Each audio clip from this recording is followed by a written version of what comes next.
بسم اللہ الرحمن الرحیم۔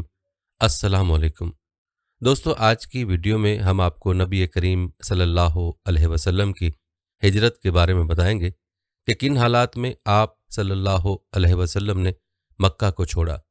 آپ صلی اللہ علیہ وآلہ وسلم کا مکہ چھوڑنے سے پہلے مشرکین نے آپ صلی اللہ علیہ وآلہ وسلم کے خلاف کیا سازشیں کی، اس بارے میں بھی ہم آپ کو تفصیل سے بتائیں گے۔ پیارے دوستو، روایت کے مطابق جہاں باقی صحابہ مدینہ کی ہجرت کر رہے تھے، وہیں حضرت ابو بکر صدیق رضی اللہ تعالیٰ عنہ بھی ہجرت کی تیاری کر رہے تھے۔ ہجرت سے پہلے وہ آرزو کیا کرتے تھے کہ نبی اکرم صلی اللہ علیہ وسلم کے ساتھ ہجرت کریں۔ وہ روانگی کی تیاری کر چکے تھے۔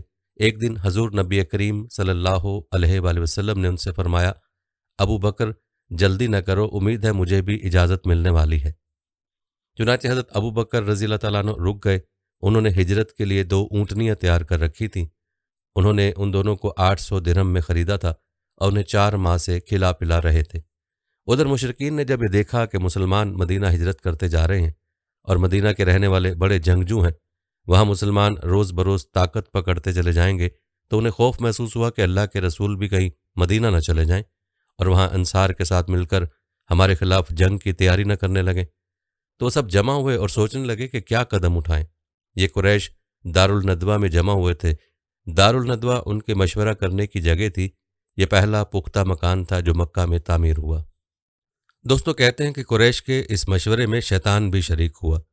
وہ انسانی شکل میں آیا تھا اور ایک بوڑھے کے روپ میں تھا۔ سبز رنگ کی چادر اوڑھے ہوئے تھا۔ وہ دروازے پر آ کر ٹھہر گیا۔ اسے دیکھ کر لوگوں نے پوچھا، آپ کون بزرگ ہیں؟ اس نے کہا، میں نجد کا سردار ہوں۔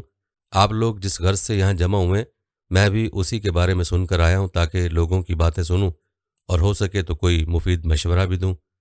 اس پر قریشیوں نے اسے اندر بلا لیا۔ اب انہوں نے مشورہ شروع کیا۔ ان میں سے کوئی بولا، اس شخص یعنی رسول اللہ صلی اللہ علیہ وسلم کا معاملہ تم دیکھ ہی چکے ہو، اللہ کی قسم اب ہر وقت اس بات کا خطرہ ہے کہ یہ اپنے نئے اور اجنبی مددگاروں کے ساتھ مل کر ہم پر حملہ کرے گا، لہذا مشورہ کر کے اس کے بارے میں کوئی ایک بات طے کر لو۔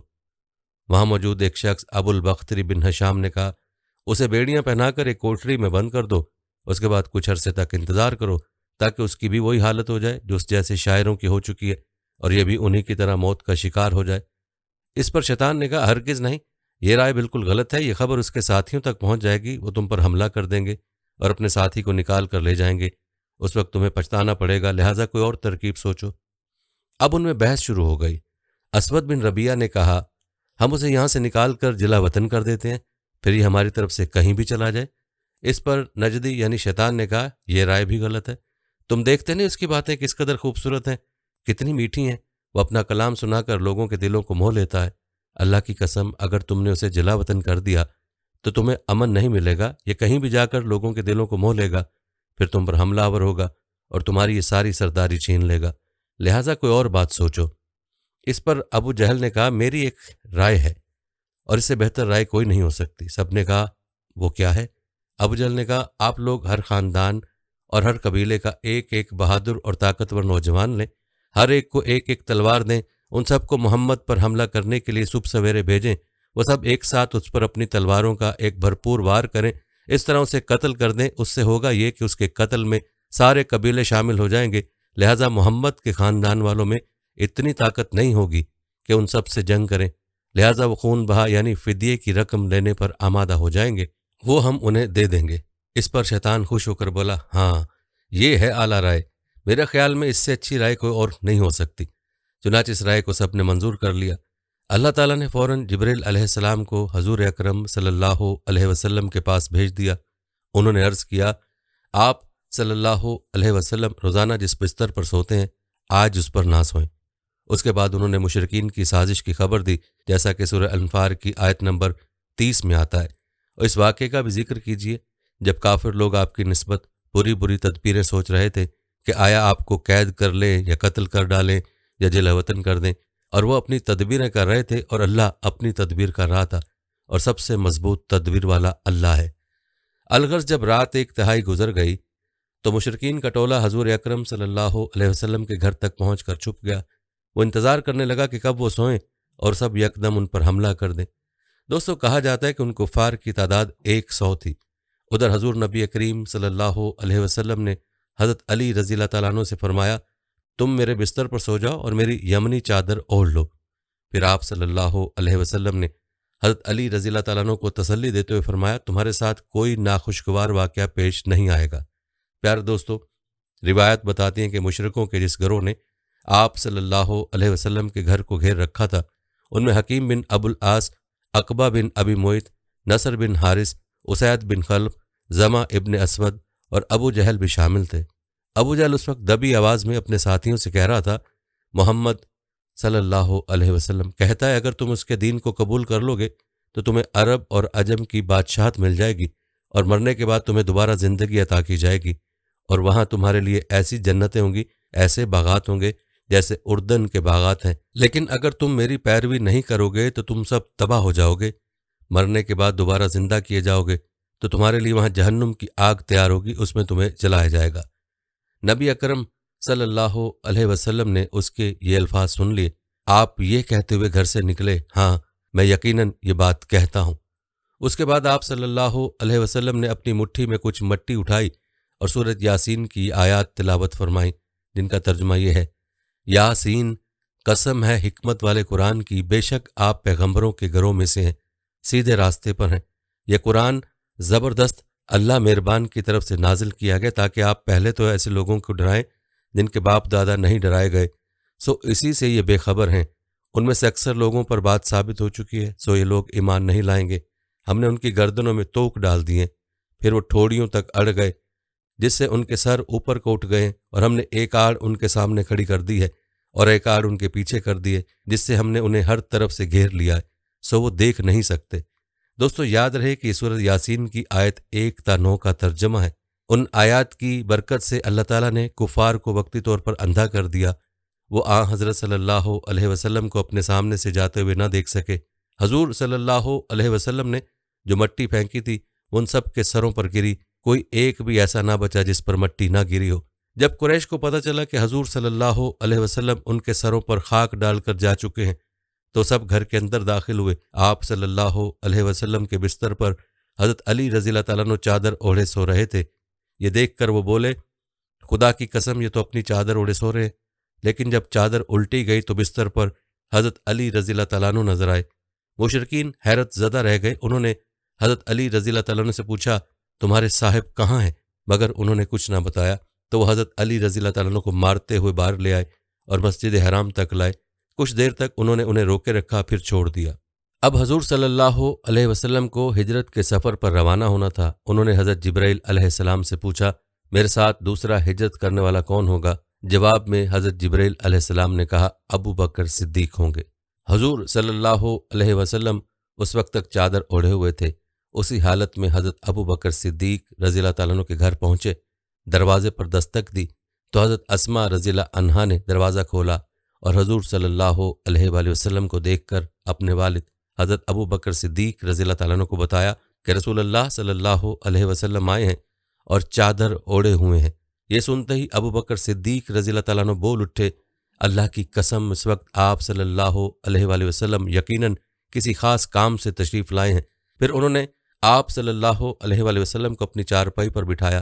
آپ صلی اللہ علیہ وآلہ وسلم نے ارشاد فرمایا دوسرے لوگوں کو یہاں سے اٹھا دو۔ حضرت ابو بکر صدیق رضی اللہ تعالیٰ عنہ نے حیران ہو کر عرض کیا اے اللہ کے رسول، یہ تو سب میرے گھر والے ہیں۔ اس پر آپ صلی اللہ علیہ وآلہ وسلم نے فرمایا مجھے ہجرت کی اجازت مل گئی ہے۔ ابو بکر صدیق رضی اللہ تعالیٰ عنہ فوراً بول اٹھے میرے ماں باپ آپ پر قربان، کیا میں آپ کے ساتھ جاؤں گا؟ جواب میں حضور صلی اللہ علیہ وآلہ وسلم نے ارشاد فرمایا ہاں تم میرے ساتھ جاؤ گے۔ یہ سنتے ہی مارے خوشی کے حضرت ابو بکر صدیق رضی اللہ تعالیٰ عنہ رونے لگے۔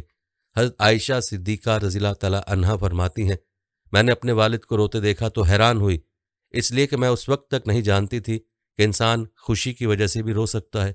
پھر حضرت ابو بکر صدیق رضی اللہ تعالیٰ عنہ نے عرض کیا اے اللہ کے رسول، آپ پر میرے ماں باپ قربان، آپ ان دونوں اونٹنیوں میں سے ایک لے لیں، میں نے انہیں اسی سفر کے لیے تیار کیا ہے۔ اس پر حضور صلی اللہ علیہ وآلہ وسلم نے فرمایا میں یہ قیمت دے کر لے سکتا ہوں۔ یہ سن کر حضرت ابو بکر صدیق رضی اللہ تعالیٰ عنہ رونے لگے اور عرض کیا اے اللہ کے رسول، آپ پر میرے ماں باپ قربان، میں اور میرا سب مال تو آپ ہی کا ہے۔ حضور صلی اللہ علیہ وآلہ وسلم نے ایک اونٹنی لے لی۔ دوستو، بعض روایت میں آتا ہے کہ حضور صلی اللہ علیہ وآلہ وسلم نے اونٹنی کی قیمت دی تھی۔ اس اونٹنی کا نام قصوہ تھا۔ یہ آپ صلی اللہ علیہ وآلہ وسلم کی وفات تک آپ کے پاس ہی رہی۔ حضرت ابو بکر صدیق رضی اللہ تعالیٰ عنہ کی خلافت میں اس کی موت واقع ہوئی۔ سیدہ عائشہ صدیقہ رضی اللہ تعالیٰ عنہا فرماتی ہیں کہ ہم نے ان دونوں اونٹنیوں کو جلدی جلدی سفر کے لیے تیار کیا، چمڑے کی ایک تھیلی میں کھانے پینے کا سامان رکھ دیا۔ حضرت اسماء رضی اللہ عنہا نے اپنی چادر پھاڑ کر اس کے ایک حصے سے ناشتے کی تھیلی باندھ دی، دوسرے حصے سے انہوں نے پانی کے برتن کا منہ بند کر دیا۔ اس پر حضرت صلی اللہ علیہ وآلہ وسلم نے ارشاد فرمایا، اللہ تعالیٰ تمہاری اس اوڑھنی کے بدلے جنت میں 2 اوڑھنیاں دے گا۔ اوڑھنی کو پھاڑ کر 2 کرنے کے عمل کی بنیاد پر حضرت اسماء رضی اللہ تعالیٰ عنہا کو ذات الناتقین کا ایک لقب ملا، یعنی 2 اوڑھنی والی۔ دوستو، یاد رہے کہ نتاق اس دوپٹے کو کہا جاتا ہے جسے عرب کی عورتیں کام کے دوران کمر کے گرد باندھ لیتی ہیں۔ پھر رات کے وقت حضور صلی اللہ علیہ وآلہ وسلم حضرت ابو بکر صدیق رضی اللہ تعالیٰ عنہ کے ساتھ روانہ ہوئے اور پہاڑ سور کے پاس پہنچے۔ سفر کے دوران کبھی حضرت ابو بکر صدیق رضی اللہ تعالیٰ عنہ حضور صلی اللہ علیہ وآلہ وسلم کے آگے چلنے لگتے تو کبھی پیچھے۔ حضرت صلی اللہ علیہ وآلہ وسلم نے دریافت فرمایا، ابو بکر ایسا کیوں کر رہے ہو؟ جواب میں انہوں نے عرض کیا، اللہ کے رسول، میں اس خیال سے پریشان ہوں کہ کہیں راستے میں کوئی آپ کی گھات میں نہ بیٹھا ہو۔ یہ تھی حضرت ابو بکر صدیق رضی اللہ تعالیٰ عنہ کی آپ صلی اللہ علیہ وآلہ وسلم کے لیے محبت اور عقیدت کہ اپنی جان سے زیادہ آپ کو نبی کریم صلی اللہ علیہ وآلہ وسلم کی جان کی فکر تھی۔ دوستو، قرآن پاک میں اللہ تعالیٰ نے انبیاء کرام کے قصے اس لیے سنائے ہیں کہ ہم اپنی زندگی اللہ کے ان برگزیدہ اور نیک لوگوں کے راستے پر گزاریں۔ آئیں ہم سب مل کر ایک دعا کرتے ہیں، اور آپ سب میری دعا پر آمین ضرور بولنا۔ کیا پتہ اللہ رب العزت کس کی آمین پر ہم سب کے لیے قبولیت کا فیصلہ فرما دے۔ دعا سے پہلے سب دوستوں سے گزارش ہے کہ ایک بار اخلاص کے ساتھ خاتم النبیین حضور نبی کریم صلی اللہ علیہ وآلہ وسلم پر درود شریف پڑھ لیں۔ اللہم صلی علی محمد وعلی آل محمد کما صلیت علی ابراہیم وعلی آل ابراہیم انک حمید مجید۔ اللہم بارک علی محمد وعلی آل محمد کما بارکت علی ابراہیم وعلی آل ابراہیم انک حمید مجید۔ اے اللہ، تمام انبیاء کرام حضرت آدم علیہ السلام سے لے کر خاتم النبیین جناب محمد رسول اللہ کو جزائے خیر عطا فرمائے، اور ان پر اربوں کربوں درود و سلام ہو، جن عظیم ہستیوں کی وجہ سے یہ عظیم دین ہم سب تک پہنچا۔ اللہم صلی علی محمد عبدک ورسولک وصلی علی المؤمنین والمؤمنات والمسلمین والمسلمات۔ اے اللہ، درود و سلام ہو حضرت محمد صلی اللہ علیہ وسلم جو اللہ کے بندے اور رسول ہیں، اور تمام مومن مردوں اور تمام مومن عورتوں پر، اور تمام مسلمان مردوں اور تمام مسلمان عورتوں پر۔ اے ہمارے رب، درود و سلام ہو حضور نبی کریم صلی اللہ علیہ وآلہ وسلم کے اہل بیت، ازواج مطہرات، صحابہ کرام، تابعین، تبع تابعین، علماء کرام، اولیاء کرام، صوفیہ کرام، تمام نیک لوگ اور امت کے تمام مسلمانوں پر۔ اے اللہ، تمام امت کے مسلمانوں کی مغفرت فرمائے، خاص طور پر میری، آپ کی، ہمارے والدین، ہماری اولاد اور ہمارے دوست احباب اور رشتہ داروں کی، اور ہم سب کی توبہ اپنی بارگاہ میں قبول و منظور فرمائے۔ اے ہمارے رب، کبھی کسی کا محتاج نہ کرنا، صحت والی زندگی، عافیت والا معاملہ اور خاتمہ بالایمان فرمائے۔ زندگی حضور نبی کریم صلی اللہ علیہ وسلم کے طریقوں پر چلنے والا بنا دیں، اور مرنے سے پہلے پہلے مرنے کی تیاری کرنے والا بنا دیں۔ جن کے والدین زندہ ہیں، اللہ تعالیٰ ان کو صحت اور تندرستی والی زندگی عطا فرمائے، اور جن کے والدین یا ان میں سے کوئی بھی فوت ہو چکے ہیں تو اللہ تعالیٰ ان کی قبر کو جنت کے باغوں میں سے ایک باغ بنا دے، اور ان کو جنت میں اعلیٰ اور بلند مرتبہ عطا فرمائے۔ جن کے والدین زندہ ہیں، ان کی اولاد کو ان کا بہترین خدمتگار اور فرما بردار بنا دے۔ اللہ تعالیٰ ہم سب پر اپنا خاص فضل و کرم فرمائے۔ اے اللہ، اپنے غیب سے ہمارے تمام مسائل حل فرمائے۔ جو حضرات بے اولاد ہیں ان کو نیک صالح دیندار اولاد عطا فرما۔ جو بچیاں شادی کی منتظر ہیں ان کو نیک اور دیندار شوہر عطا فرما۔ اے اللہ ہماری بیٹیوں کے نصیب اچھے کر دے۔ اے اللہ، جو مالی مشکلات سے دوچار ہیں ان کی مالی پریشانیاں دور فرما۔ کام روزگار کاروبار میں برکتیں عطا فرما۔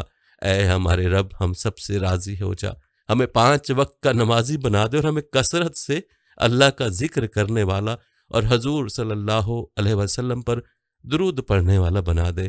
سامعین میں سے جس کی بھی جو جائز حاجت ہو اے اللہ اسے قبول فرما، آمین یا رب العالمین۔ یا اللہ محمد اور آل محمد پر برکت نازل فرما، جیسے تو نے ابراہیم اور آل ابراہیم پر برکت نازل کی، بے شک تو تعریف کے لائق اور بزرگی والا ہے۔ اللہم صلی علی محمد وعلی آل محمد کما صلیت علی ابراہیم وعلی آل ابراہیم انک حمید مجید۔ اللہم بارک علی محمد وعلی آل محمد کما بارکت علی ابراہیم وعلی آل ابراہیم انک حمید مجید۔ دوستو یہ تھی ہماری آج کی ویڈیو۔ اس ویڈیو کو آپ نے اپنے دوستوں کے ساتھ اور اپنے پیاروں کے ساتھ بھی ضرور شیئر کرنا ہے۔ ہم یہ امید کرتے ہیں کہ آپ کو ہماری آج کی ویڈیو ضرور پسند آئی ہوگی۔ اگر آپ کو ہماری آج کی یہ ویڈیو پسند آئی ہے تو سب سے پہلے تو اس کو لائک کریں اور اپنی رائے کا اظہار کمنٹ سیکشن میں لازمی کریں۔ آخر میں آپ سے ایک بار پھر درخواست ہے کہ آپ ہمارے چینل کو ضرور سبسکرائب کر لیں اور ساتھ ہی لگے گھنٹی کے بٹن کو بھی کلک کریں تاکہ آپ کے پاس ہمارے آنے والی مزید ویڈیوز کا نوٹیفیکیشن بر وقت ملتا رہے۔ اللہ تعالیٰ آپ کو اپنی حفظ و امان میں رکھے، آمین۔